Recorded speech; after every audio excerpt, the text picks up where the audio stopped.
So, as many of you know, I'm Reverend Dave Schpok. I am an itinerant New Thought minister, also a co-founder of this wonderful organization, and delighted to be here. Blessings to you all, and especially to the mothers among us, the grandmothers among us, the soon-to-be mothers among us, and those who want to be mothers among us. We wouldn't be here without you. So God knows what I'm going to say today. I start with an outline, and that's about all it is. It'll move on from there. Since, as always happens when I do a talk here, both the reading and the prayer already did the talk for me, which is delightful beyond belief, because it all works together, because in fact there is only one. So today's talk is what's on your mind. And the reason this came up for me was I was thinking about the fact that we all have a lot of thoughts rolling around in our head. I'm going to give you 10 seconds, well, maybe a little less, and I want to just watch your mind and where it goes. A lot of different thoughts. They just kind of roll through. Now, in New Thought, we talk about channeling those thoughts, because I dare anybody to try to actually control your thoughts. You ever try that? Don't think about red. Everything impinges on us to create a strain of thoughts that just roll through and divert us from what it is that we want. Constantly, we are inundated with all sorts of information on a regular basis about all of the stuff. Did I turn that on? I did not. Now I will. All of the stuff that distracts us from actually experiencing the good that we know is in store for us. See, there's this infinite good that we live, move, and have our being in. We are surrounded, permeated, and saturated with the very nature of this essence of this thing that we call spirit or God, the infinite allness of love, the creative intelligence back of everything. We are living, moving, and having our being in this. And here's the fun part, and this scared the bejesus out of me when I first heard it. It really did. There's a law that is responding to our thoughts. Mondays, Thursdays, Saturdays, and alternate Sundays? No. It's what Joe said at the end of the prayer. There is an infinite law that is responding to our thoughts with one answer, and it is doing it always, and that answer is yes. Now, since we have all of these thoughts rolling around in our head so quickly, it's responding yes to every single one of them, because it's a principle, it's a law, it is always functioning. However, it may be responding yes in a very minor way, because that thought came and went in a millisecond. And so there it is. So as New Thought practitioners, the objective becomes two things. One is to know what we want, right? And we think often that, I know what I want. Really? Because what you have wanted up until this very moment is what you have got. And if that is not in alignment 100% with what you think that you want it is, then we've got a little bit of work to do here. And so this is about creating a mental equivalent that is in line with what it is we actually want. So I'm going to give you a little example. I've been working on my yard. I live in the suburbs. I have a lawn, sort of. For years and years and years, I've had this vision of this beautifully manicured, lush green lawn. That was not the case until recently. It's begun the process. So the problem was I had a mental equivalent of what I wanted my lawn to be, but I was unwilling to do absolutely anything to get it from A to B. So my actions were not in alignment with my mental equivalent. And so what I ended up with was a lawn. It was all green, About 10% of it was actually grass. And the rest of it was assorted other living things that I really didn't want. Now, who can relate to having a consciousness that has a bunch of stuff that's not really what you want in there? Yeah, me too, you know. So it becomes our works, our endeavor to align not only our actions with our mental equivalent of what it is we want, but to do the work of removing some of the stuff that we don't want. So for many years, what I did with this lawn was I would say, yeah, I'd really love that to be a nice, beautiful lawn, but in the meantime, I'm just going to mow it over. And all of the green stuff is at the same height. And that's good enough. Okay, that can be good enough. But let's look at what those things that I just mowed over are. Envy, hate, anger, judgment. All of those little things that pop into our minds because our minds are moving at 1,000 miles a minute and we don't even recognize it. We've just mowed it over and said, I'm a new thought practitioner, I'm okay. You know? Now you can approach this a couple of different ways. You know, 10 years of psychotherapy will help you identify what those weeds actually are. Either that or you can take a picture of it and send it onto the internet and they'll tell you what those weeds are. Right? That's the self-diagnosis version, you know. Or, as Holmes suggests, you could just let it all go. I'm gonna plant grass, you know. My experience has been that while you will get more grass in your lawn that way, you will not get a lot. Because what happens is all of those negative little things that are growing in there already, that are rooted in the consciousness of our own lawns, have not been uprooted. And they are sucking all of the energy that we have out of our good coming into being.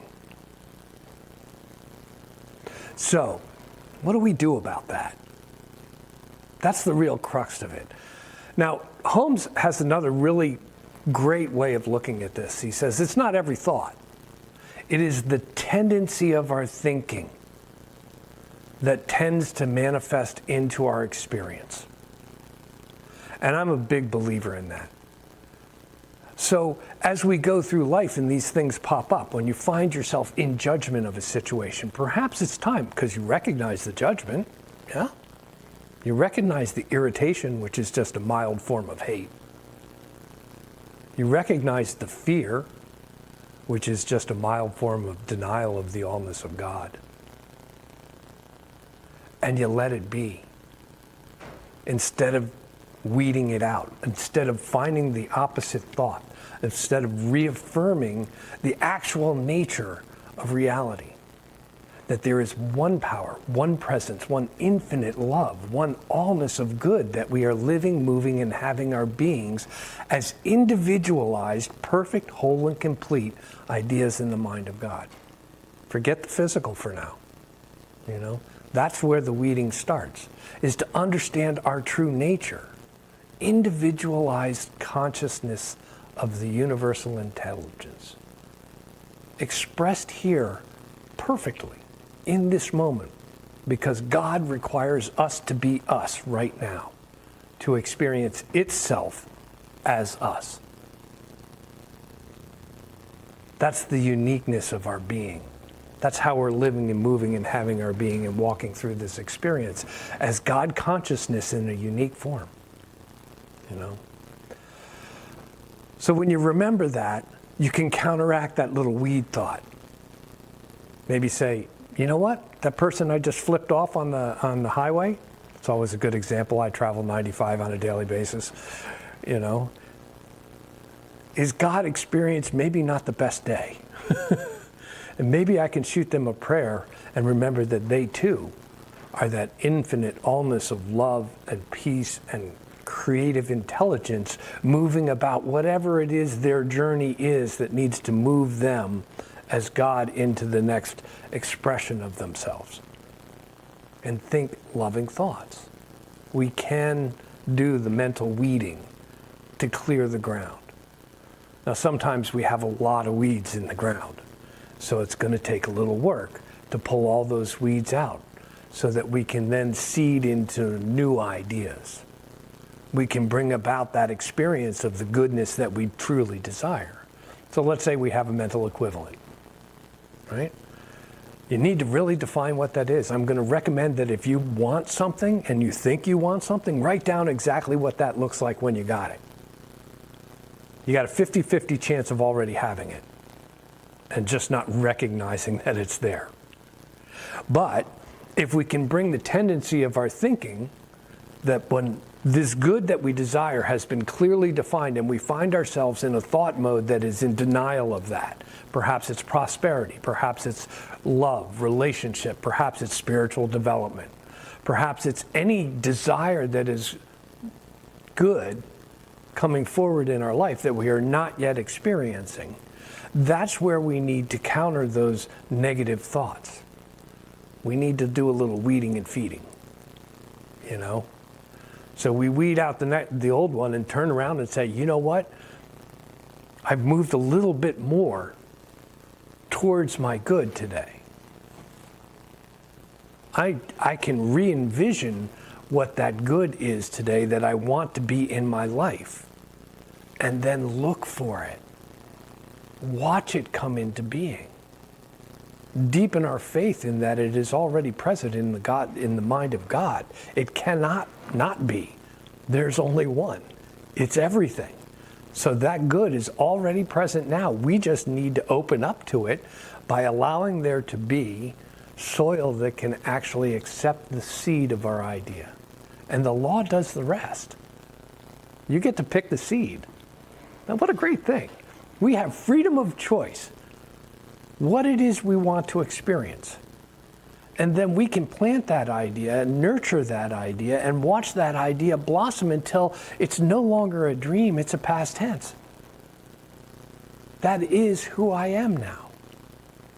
That is what I want to be and what I want to be more of. And if we aren't quite there yet, we can recognize the good that has happened by it becoming a little bit happier today, a little bit healthier today, a little bit more joyous today, a little more prosperous today than we were yesterday.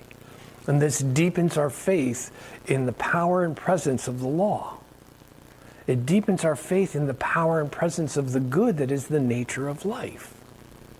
And so what we end up with is a beautiful lawn of all of the good that we wanted. Now, you could use flower beds too, because they're much more Mother's Day-ish, you know. Oh, look, now we've got beautiful flowers. I use lawns because it's a little more pedestrian. Because the work that we need to do is an everyday event, sometimes multiple times a day, to have that unfold in our lives as we want it to unfold. Right? How many people here meditate? Yeah. Right? So that's part of the weeding, is to quiet the mind and allow the breath to be our connection with the universal intelligence, the divine power that is already is the life within us when we connect and we meditate. Another one is prayer. You know, prayer is a very specific thing. If you're not very specific about your prayer, send me something nice. Be prepared to receive something nice. If it's not what you wanted, be a little more specific. So like, if I want Kentucky bluegrass, planting fescue is not going to get me there, for those who know lawns and seeds. Basically, I'm planting a mental equivalent that is not what I want. Now, see, since the law, and here's the thing to remember, the law doesn't care what you plant in it. It's like the ground. It does not care. You can put anything in it, and it's going to grow it. So if you spend your time wandering around angry, guess what you're going to get? Experiences that will make you angry. Because that's what you've asked for. We need to counteract that a little bit, you know? That goes for anything. All of those negative emotions, all of those negative thoughts that we have, we need to turn around, and I shouldn't need it, you guys, but I'm talking to myself in this. I need to take the opportunity to be specific about how I change my thinking so that the tendency of my thinking is towards the good and not towards the bad. I'm just going to bring up one thing that's not a lawn, because I know a lot of people who are upset about the political situation. And what I'm going to suggest about this is a perfect opportunity for prayer, and it is a perfect opportunity for clarity of mental equivalent, which may have shifted a little too much for some folks, and not shifted enough for others, right? And decide what it is that you want. Not what's not happening, but what it is that you want. And then do the work that's required for that to become real. First in your own experience, and then potentially in your neighborhood's experience, and then potentially in your city's experience, and then potentially in your state and this country and the world. If you don't like what's going on, you have to be part of the group that is thinking about what should be going on, by your estimation. Some people like it. Obviously, that's been a very powerful attractor field that has allowed us to become to this point, which I believe is a point of clarity. I stand for love, compassion, justice. These are great things. And they're wonderful things to contemplate, and they're wonderful things to sit on my purple pillow and think about. If I am unwilling to do the work, to do anything about it, I will add my good intentions, and that is good. But it's not nearly as powerful. I mean, basically what that is cutting the lawn down to the green stuff, and just making it all the same height. If I'm not willing to go out and do the work that's required to get rid of the weeds, I cannot expect someone else to. We got to do the work, whether it's in consciousness or in activity. And the point of a mental equivalent is to know what it is you're doing the work for. Because like a lawn, so here's what happened in my lawn. I went out there and I spent 2 days weeding my lawn. I get 1 more minute and then I'll stop. That's why I turned it on. What happened in my lawn was I went out and did 2 days weeding, and now it looks like a mangy dog. Right? And I went out and I seeded it, and I'm watering it, and I'm trying to keep the squirrels away from digging in it, because they seem to love that. And so I'm reseeding it, and I'm waiting for it to sprout. Now, I could lose hope with that and just let the weeds keep growing and not go out there and keep pulling them out and think, well, it's never going to be a lawn. I'm just going to cut the weeds down to the right height, and then it'll be okay for the neighbors, you know? Or I could get up and do something. So I invite you, as you go about your week, look where you can create your mental equivalent with clarity, and then act as if, so that we can experience that. Namaste. Happy Mother's Day.